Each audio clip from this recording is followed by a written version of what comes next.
Vous ne vous êtes pas trompé d'adresse, vous êtes bel et bien sur Bossolo Télévision, c'est votre tribune d'expression libre. À vous la parole, cette mission d'interaction avec l'invité auquel nous cherchons à en savoir un peu plus sur l'actualité politique, économique, sociale, culturelle qui prévaut en République démocratique du Congo. Vous êtes sans ignorer que l'actualité reste dominée sur la sortie officielle de la plateforme politique Union Sacrée déjà pour ce 29 avril au stade de Martyrs de la Pentecôte. Les gens se mobilisent et des stratégies se peaufinent, c'est là pour la réussite totale de cette activité, mais également sur le plan national, sur le plan régional. Il y a des attaques, il y a des démissions au sein de forces qui ont choisi la RDC pour prêter main forte afin que l'insécurité à l'est du pays trouve des réponses appropriées. Au-delà de tout ça, il y a également l'UICHF, l'inspection générale des finances, qui vient de publier un rapport accablant sur la paye des fonctionnaires de l'État. Toutes ces questions, c'est à avoir de réponse dans cet échange démocratique avec un invité de marque qui nous fait honneur dans cette tribune d'expression démocratique. À vous la parole qui vous propose Bossolo Télévision. Comme je l'ai dit tantôt, nous avons le privilège et l'honneur de recevoir sur cette tribune le président national de la Convention des Congolais Unis, président du conseil d'administration de la ligne maritime aérienne, aussi député congolaise et aussi député national. Il est pressé à parler. Il s'appelle Monsieur Lambert Mende Omalanga, élu des Sankoro, si je m'abuse. Exactement, de l'Odja spécifiquement. Bonjour et bienvenue. Merci, bonjour. Comment vous vous portez? Très bien. Est-ce que vous ressemblez à Mende qu'on a connu vers l'an 2018-2017? Toujours le même, rien n'a changé, à part quelques mois, quelques années qui sont passées là-dessus. Alors aujourd'hui, l'actualité reste dominée dans la sphère politique congolaise. D'abord, vous connaissez les échéances électorales pointent à l'horizon et dans cette fièvre-là, nous avons connu l'opération d'enrôlement des électeurs dans votre fief électoral et aussi dans l'ensemble de la République démocratique du Congo. Le président de la CENI avait donné les tons et il y a eu effectivement opération d'enrôlement et d'identification des électeurs malgré que dans certaines zones, il n'y a pas eu enrôlement. Et s'il faut faire un aperçu général de cette opération, Mende Omalanga, que direz-vous? Je dirais que tant bien que mal, l'opération d'enrôlement s'est déroulée et c'est tout à l'honneur de la commission électorale nationale indépendante. Elle a pris un pari assez risqué dans un pays aussi vaste que celui-ci et ma foi, il faut dire que elle a réussi dans les limites du possible et je dois absolument l'en féliciter. Moi-même, je suis allé le faire enrôler dans ma circonscription qui est à quelques milliers de kilomètres de la capitale. J'ai vu tous ces jeunes gens qu'ils ont déployés un peu partout, toutes les difficultés qu'ils ont rencontrées. Je faisais remonter certaines plaintes ici. J'ai vu les solutions ou les esquisses de solutions qu'ils essayaient d'y apporter. Et ma foi, en attendant qu'ils nous amènent ce rapport au Parlement pour obtenir la loi sur la répartition des sièges, je dois dire que les choses se sont passées aussi correctement que possible. Alors aujourd'hui, la CENI se félicite d'avoir enrôlé plus de 45 millions d'électeurs. Donc c'est déjà un chiffre encourageant pour la tenue des élections. Mais une élection qui ne semble pas convaincre certains adversaires, surtout certains composants politiques, comme quoi il y aurait glissement, comme quoi il y aurait dialogue. Est-ce que vous pensez que c'est vraiment une option à prendre à l'heure actuelle?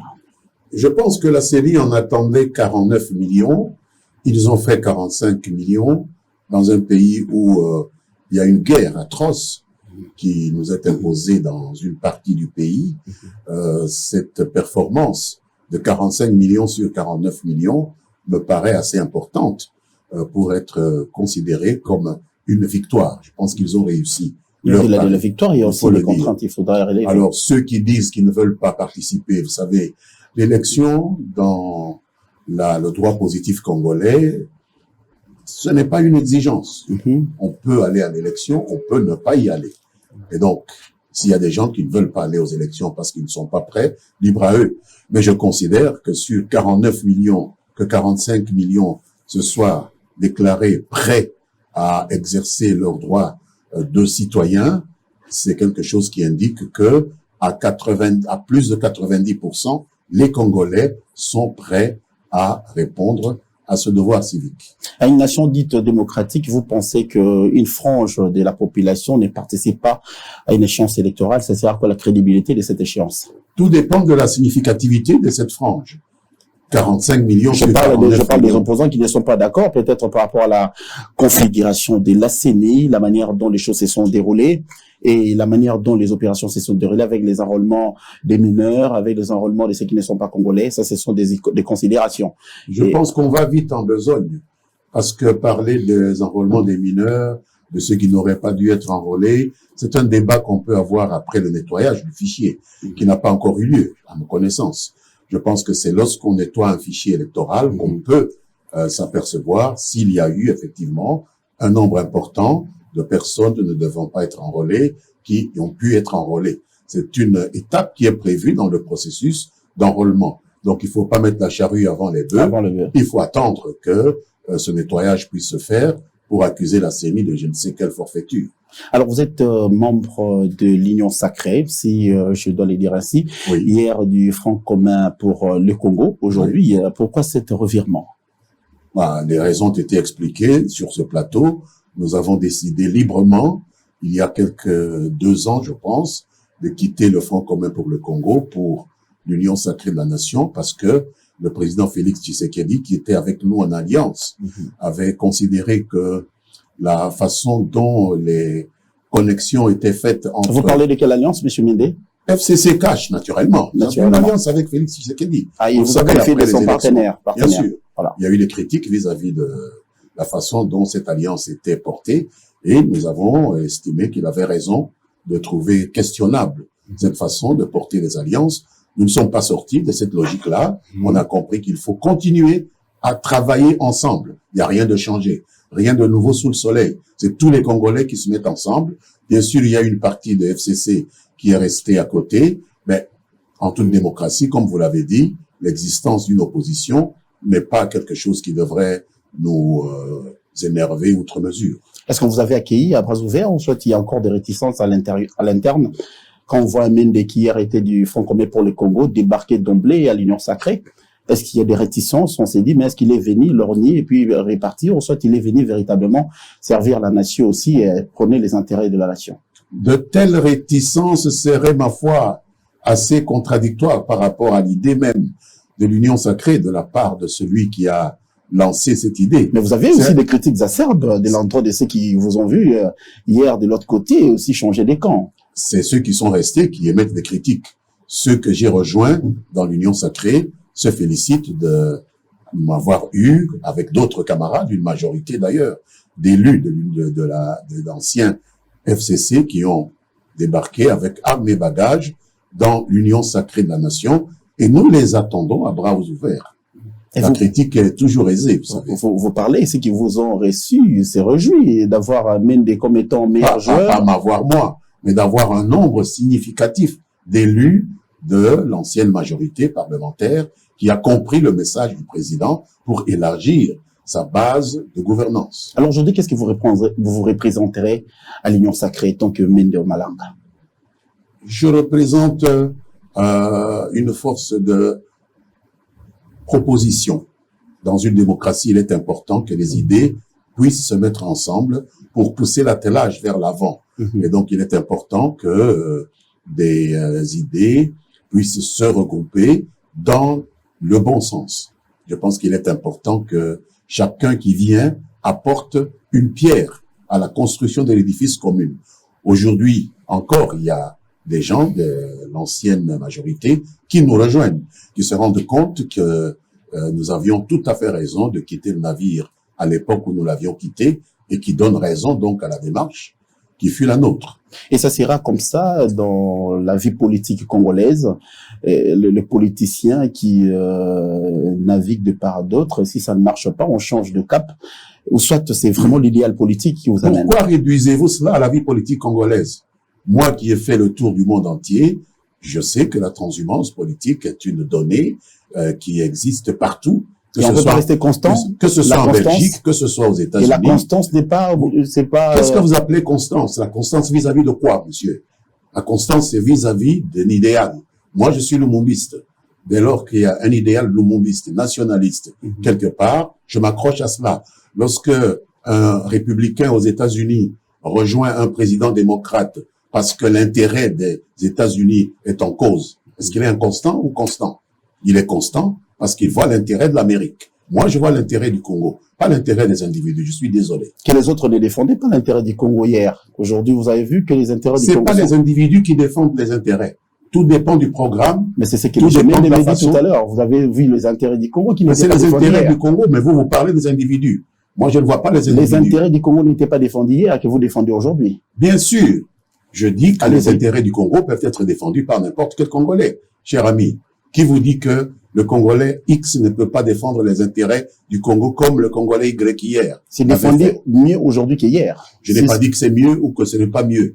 Aujourd'hui, comme hier, les intérêts du Congo doivent être défendus. Le Congo est plus important que les individus. Il faut arrêter cette patrimonialisation d'un pays. Le Congo appartient à tous ses enfants et il est important que si aujourd'hui un citoyen X défend les intérêts du Congo, que d'autres Congolais se rejoignent à lui pour pousser la barque vers des rives qui sont acceptables pour l'ensemble des Congolais. Rien à voir avec la nature de la personne X, Y ou Z.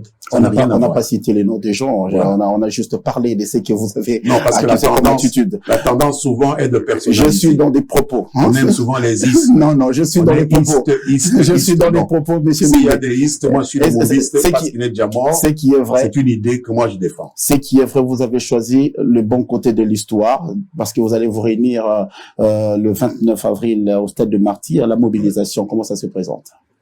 La mobilisation va son bonhomme de chemin. Je viens d'une réunion de mobilisation. Je suis sûr que demain, si tout se passe bien, nous serons nombreux dans ce stade des martyrs de la Pentecôte pour deux choses. Premièrement, la sortie officielle de l'Union sacrée de la nation du président Félix Antoine Tshisekedi.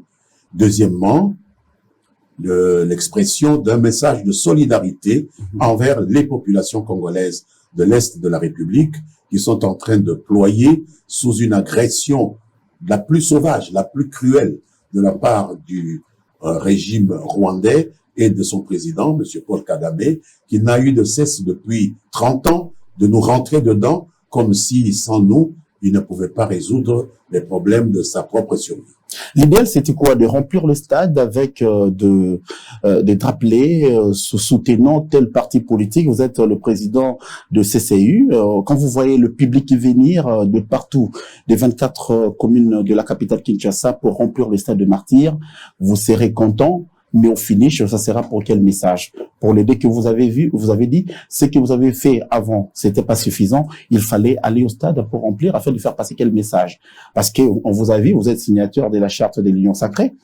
La charte dit autre chose et les rassemblements du stade de Martyrs dit quoi? La charte a été signée par les dirigeants des partis politiques. Permettez du peu, mais c'est quand même un nombre assez réduit de personnalités. 200, 300, 400 personnes, tout au plus.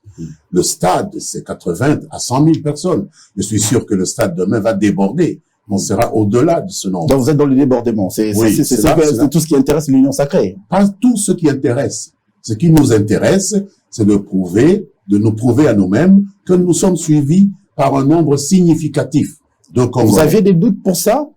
Mais non. Avant d'aller au stade? C'est une opération qui est protocolaire. Lorsqu'un parti politique en année électorale se met en place, lorsqu'un regroupement, lorsqu'une plateforme se met en place, il est de coutume que dans une cérémonie, il ou elle se présente à l'opinion publique pour dire « je suis là, nous sommes là, voici notre programme et voici le schéma pour y arriver ».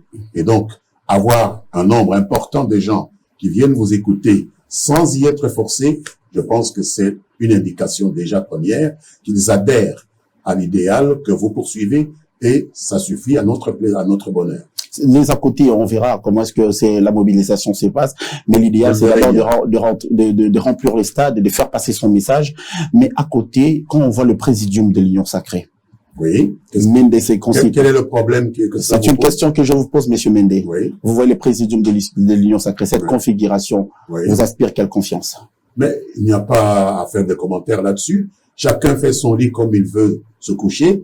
C'est de cette façon-là que nous avons estimé qu'il fallait que nous puissions organiser notre plateforme, et nous l'avons organisée comme ça. Il y a un consensus pour dégager ces membres du présidium? Mais s'il n'y avait pas un consensus, j'aurais émis des critiques.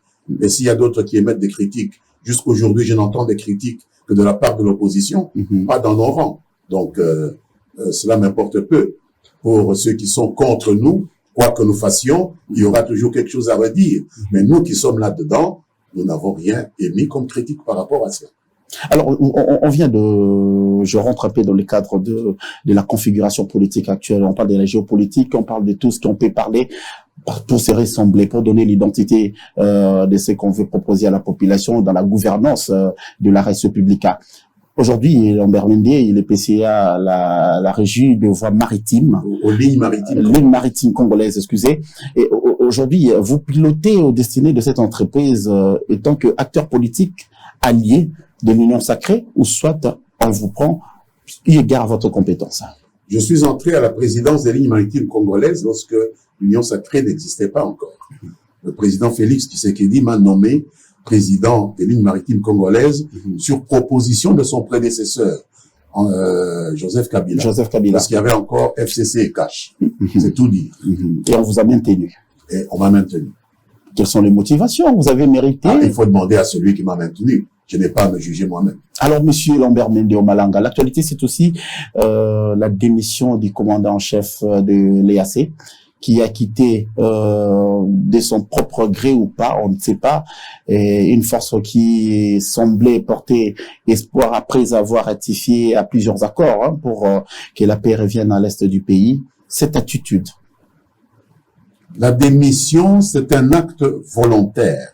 Lorsque ce général kényan décide de jeter l'éponge et de quitter l'East African Community, il le fait parce que il n'est pas d'accord avec les critiques que le gouvernement congolais a émises par rapport à la façon dont se déploie l'East African Community sous son commandement. Le gouvernement n'a pas le droit de faire des critiques? Mais je voudrais terminer mon raisonnement.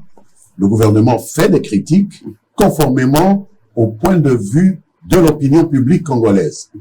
L'opinion publique congolaise n'a pas été satisfaite, et moi aussi, de la manière dont l'East African Community, venue théoriquement avec une mission d'imposer le désarmement, de développer une action offensive vis-à-vis de quiconque résisterait à ce rétablissement de la paix à l'est de la République, se comporte en réalité comme une force d'interposition et donne l'impression de collaborer avec l'agresseur. Des critiques ont fusé partout. Et il y a un constat préalable. Oui, il y a eu un constat réel. Et le gouvernement s'est fait l'écho de ces critiques. Et le gouvernement a recadré les choses. Et je pense que cette espèce de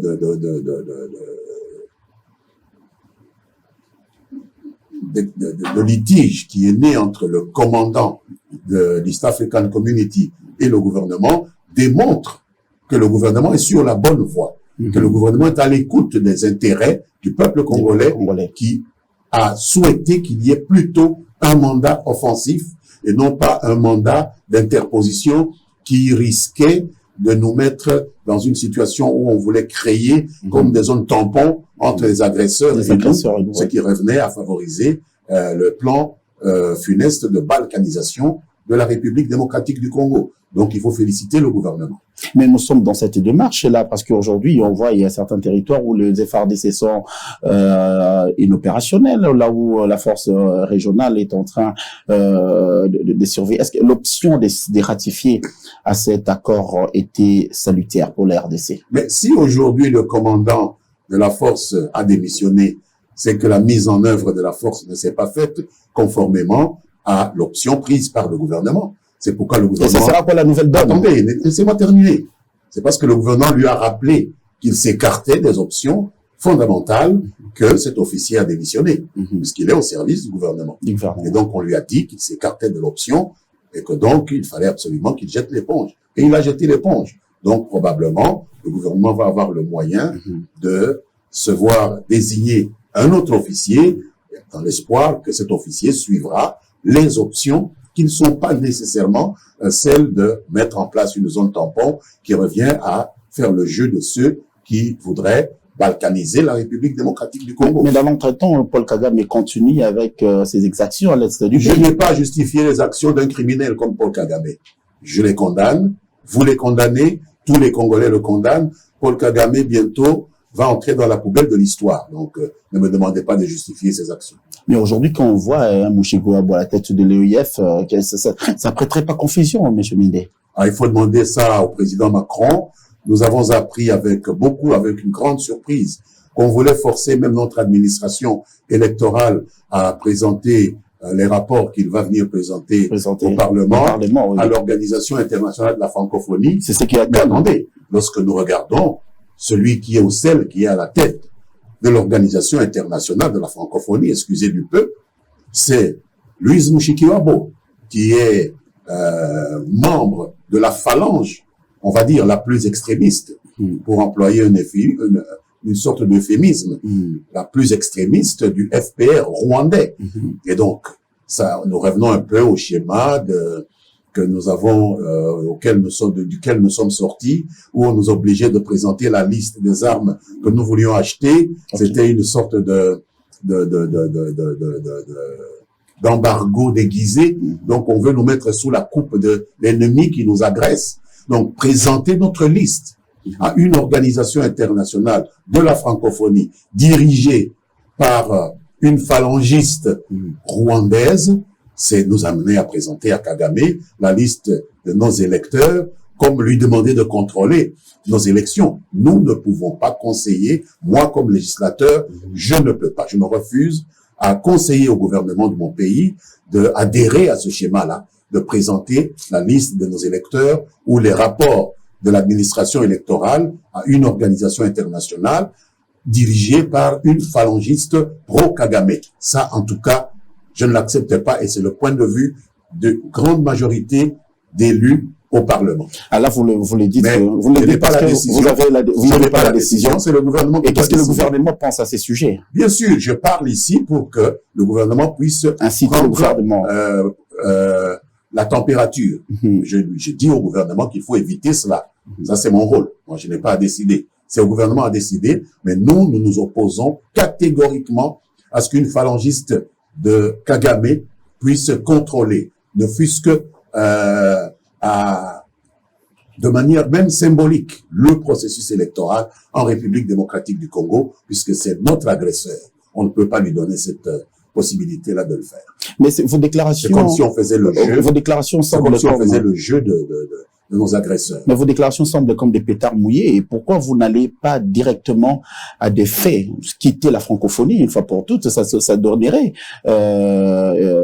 quand même de l'écho. La francophonie n'appartient ni à Mushikiwabo, ni à Macron, ni à qui que ce soit. Mais la présence à tous les pays membres de cette organisation. Mais faites une action courageuse. On a vu le Premier ministre lors d'un sommet, il a quitté et il n'a pas pu prendre la photo avec Paul Kagame. Oui, c'est une action courageuse. Mais vous êtes le législateur, vous pouvez impulser une action au sein du Parlement pour quitter cette organisation qui est en train de... mais je ne suis pas moi tout seul le Parlement. Attention. Alors, monsieur Lambert Mende, nous rentrons dans les cadres... Nous sommes 500. Vous êtes 500, mais vous êtes quand même influent. Ouais. Nous rentrons dans les cadres de l'actualité. Comme on a parlé tantôt des unions sacrées aujourd'hui, Félix Tshisekedi Tshilombo, au-delà de tout ce qu'il peut représenter, il a élevé Simon Kimbangu. Il a même donné une journée après le concours de l'Assemblée nationale de vous parlementaires, et une journée fériée et chômée. Aujourd'hui, Félix Tshisekedi a arraché plusieurs histoires au sein du Conseil de sécurité des Nations Unies. Aujourd'hui, on parle de Kagame, mais quand on ne parlait pas de lui hier. Aujourd'hui, certaines histoires se dévoilent, mais il y a quand même un problème. Qu'est-ce que le chef de l'État doit faire pour se faire bien entourer? Non, ce qu'il fait est déjà bien fait. Simon Kimbangu, je l'ai dit même dans votre tribune ici, il y a quelques mois, est un des héros dont l'Afrique doit être fière.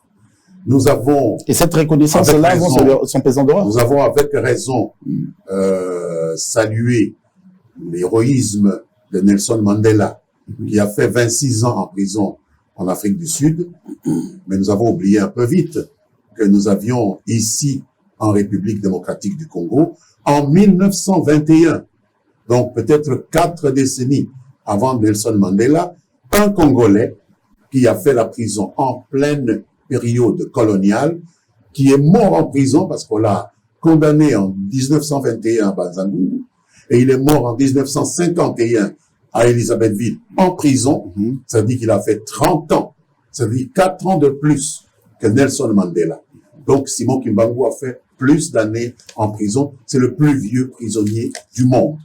Et donc cet homme-là n'ait pas été élevé au rang des héros nationaux, c'était une injustice. Et que Tshisekedi ait réparé cela, nous devons saluer cela comme un acte extrêmement important. Alors aujourd'hui, l'église kimbanguiste, qu'est-ce qui peut rendre comme ascenseur au chef de l'État? Je ne sais pas s'il faut voir les choses au sens d'un ascenseur. Ce n'est pas à l'église kimbanguiste que Simon Kimbangu a rendu des services. Simon Kimbangu nous a rendu des services à nous tous, en nous faisant prendre conscience du fait que nous étions des hommes de chair et de sang, comme les Blancs. Donc c'est quelque chose comme Lumumba l'a fait, comme Simon Kimbangu l'a fait. Il ne s'agit pas de voir seulement la famille de Lumumba, ou voir les kimbanguistes qui appartiennent à la famille spirituelle de Simon Kimbangu. Il faut voir la relation entre ces héros nationaux et le peuple congolais dans son ensemble. Alors, Monsieur Lambert-Mende, nous sommes dans le cadre du processus électoral, hein, comme on venait de dire tantôt, mais cependant, il y a une question qui déchire la nation congolaise concernant la congolité. On a présenté ça comme ça par un de vos collègues à l'Assemblée nationale, Ntingi Pouloulou. Il a adossé une loi sur la congolité. Mais quand vous voyez cette loi de Noël Tchani, comme cela est présenté, c'est une loi qui suscite beaucoup de réactions et ça fait couler beaucoup d'encre et de salive. Vous, Mende, vous scrutez la vie politique congolaise, vous avez aussi l'histoire. Vous pensez que cette loi a toute sa raison d'être? D'abord, ce n'est pas une loi sur la congolité. Je l'ai lu. La loi n'est pas une loi sur la congolité. C'est une mauvaise approche sémantique de ce texte qui a été présenté par notre collègue. On le présente comme ça pour... C'est une loi de verrouillage des accès, de l'accès aux fonctions régaliennes de l'État. C'est comme ça que ça s'appelle. D'accord. En Côte d'Ivoire, il y a une loi sur peut-être l'ivoirité. Et je comprends les gens qui s'opposent pour des raisons qui sont propres à eux, à cette initiative de Ntingi Pouloulou et du professeur Noël Tchani, qui veulent faire une sorte de jumelage frauduleux entre leur initiative et ce qui s'est passé en Côte d'Ivoire, qui a coûté près de 3000 morts, parce que on déniait la nationalité ivoirienne à certaines personnalités, dont l'actuel président Alassane Dramane Ouattara. Ça n'a rien à voir. La loi du professeur Tchani que Ntingi Pouloulou a porté, puisque M. Tchani n'est pas député, cette loi n'a rien à voir avec le fait de nier, de dénier la nationalité à qui que ce soit. Mais pourquoi ça fâche? Elle consiste simplement à réserver certaines fonctions régaliennes, des fonctions dites de souveraineté à des personnes à loyauté non partagée. Compte tenu de l'histoire de notre pays, ce qui se passe à l'Est nous instruit suffisamment pour dire que les Congolais ont 1000 fois raison, et plus que 1000 fois raison, de faire attention avec ces principes-là. C'est mon point de vue. La loi n'ayant pas encore été débattue, je ne peux ici qu'exprimer mon point de vue. Mais ce qui m'a choqué, comme législateur dans ce pays, c'est de voir qu'il y a eu des Congolais, et même des non-Congolais, hein, vous savez, diplomates, etc., qui ont fait des pieds et des mains pour tenter d'empêcher le Parlement légitime de la République démocratique du Congo de délibérer sur une question comme celle-là, comme s'il y a des questions sur lesquelles le Parlement ne devrait pas délibérer. Alors que c'est nous, excusez-moi, c'est nous les représentants du peuple. Nous pouvons rejeter la loi, la proposition Tchani. Nous pouvons l'amender, nous pouvons l'adopter. Mais c'est nous qui sommes élus, payés et qui fonctionnons pour délibérer sur les propositions et les projets de loi. Alors, depuis quand est-ce que des gens peuvent se donner la liberté ou le pouvoir d'empêcher un Parlement légitime, élu démocratiquement, de siéger et de délibérer sur une proposition, mauvaise soit-elle? C'est ça qui m'a scandalisé, qui m'a choqué. Mais personnellement, j'ai tendance à soutenir l'idée qu'il faut protéger certaines fonctions. Peut-être, je n'irai pas jusqu'à tout le nombre de toutes les fonctions qui ont été listées par M. Tchiani et M. Singhi Pouloulou, mais prenez la fonction présidentielle. Dans un pays à régime présidentiel comme la République démocratique du Congo, la fonction présidentielle mérite d'être protégée comme elle l'est aux États-Unis. Aux États-Unis, vous pouvez être de père et de mère américains, encore faut-il être né sur le territoire américain. C'est la façon qu'ils ont trouvé, eux, de protéger cette fonction régalienne. Pourquoi on nous nierait à nous la possibilité de protéger une fonction aussi régalienne que celle-là? Et on n'a pas encore débattu. Voilà. Mais on voit l'issue de ces débats. On voit l'issue de ces débats. Et c'est que ça pourra susciter. Après, qu'est-ce que ça va susciter? Parce qu'aujourd'hui, il y a déjà, le voix s'élève pour... Toute loi a toujours une majorité et une minorité. Pourquoi voulez-vous que ça soit une pourquoi dramatiser? Mais j'aimerais être clair envers vous. Vous voyez déjà au Katanga. Il y a un propriétaire du Katanga. Le Katanga est une parcelle de quelqu'un. Comme cette montre m'appartient, si vous me l'arrachez, moi je vais me battre avec vous. Quelqu'un est propriétaire du Katanga pour que, s'il a un problème avec une loi, le Katanga va se révolter contre nous. Mais non, ça craint parce qu'il y a des... Et vous croyez qu'au Katanga, il n'y a personne qui est favorable à la proposition du professeur Tchiani et du député Singhi Pouloulou? Et la crainte, vous le croyez? La crainte serait quoi? Ça, c'est de l'amateurisme politique. Ça n'a aucun sens de dire cela. Personne n'est propriétaire des Katangais et du Katanga. Ça n'a rien à voir. Ça, c'est simplement une façon de essayer de faire peur à la République. Mais on ne fait pas peur, on ne terrorise pas la République. On fait des débats, on a même des arguments pour, des arguments contre, et on décide. Et c'est tout. Lombert Mendy Malanga, Félix Tshisekedi, son premier mandat court vers sa fin. Est-ce que le chance pour un second mandat se présente devant lui? J'ai nettement l'impression qu'il a mérité un second mandat pour les réalisations dont vous avez énuméré quelques-unes ici. On ne va pas prendre le temps d'une émission pour faire la liste de tout ce qu'il a pu faire. Ce n'est pas le moment du bilan. On n'est pas encore là. On n'en est pas encore à la pré-campagne ou à la campagne. Parce qu'on vous voit vous-même. J'ai l'impression aussi que on lui a mis beaucoup de peau de banane sous les pieds et qu'il mérite quand même, avec la bonne volonté dont il a fait preuve, avec toutes ses décisions, le parler vrai qui a été le sien dans ce pays soumis à des convoitises de toutes sortes de la part du monde entier, parce qu'il est ce qu'il est, il mérite qu'on lui donne un second mandat, et c'est à ça que nous allons travailler, et c'est ça que nous annoncerons demain au stade de martyr de la Pentecôte. Dixit Lombert Mendy Malanga, je reçois sur ces plateaux Lombert Mendy Malanga, il est le président national de la Convention des Congolais Unis, président du conseil d'administration de la ligne maritime congolaise et aussi député national élu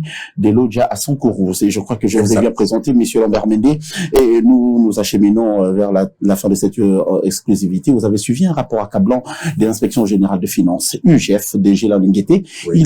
Il est dans des investigations qui étonnent. Aujourd'hui, on s'est dit, mais il y a quel bradage de l'État? Vous aviez géré à l'époque. Et aujourd'hui, quand vous voyez cet état de choses présenté par l'UGF, est-ce qu'on est prêt à construire un pays avec de tels rapports? Est-ce qu'on est prêt à redorer les onces d'un fonctionnaire de l'État avec tout ce qu'on est en train de nous exposer par l'UGF? Votre avis? Il faut féliciter l'inspection générale des finances, féliciter son premier responsable, monsieur Jules Alingueté, pour avoir mis le doigt dans l'engrenage de cette bureaucratie corrompue qui a pu comme ça siphonner des ressources, parce que quand on vous parle de 148 milliards, près de 149 milliards au taux du jour, on approche les 70 millions de dollars mensuellement. Qu'est-ce qu'on ne peut pas faire avec un tel montant pour les infrastructures, pour les écoles, Construction des pour écoles. les hôpitaux, pour nos enfants, etc. Donc, pendant des années, il y a des gens qui ont passé leur temps à tromper les services de l'État pour pouvoir s'en mettre plein les poches. Et donc, s'il y a quelque chose dont il faut féliciter Félix-Antoine Tshisekedi, c'est d'avoir donné à l'Inspection générale des finances les moyens de pouvoir produire un tel rapport qui nous met sous les yeux un des aspects les plus détestables de nous-mêmes. C'est un miroir que nous avons sous les yeux. Comment les Congolais se perçoivent, comment les Congolais se dirigent eux-mêmes. Quelqu'un qui touche 3, 4, 5 salaires, quelqu'un qui étant chargé de la comptabilité dans un ministère se permet de multiplier à l'infini le nombre d'employés fictifs pour s'en mettre plein les poches.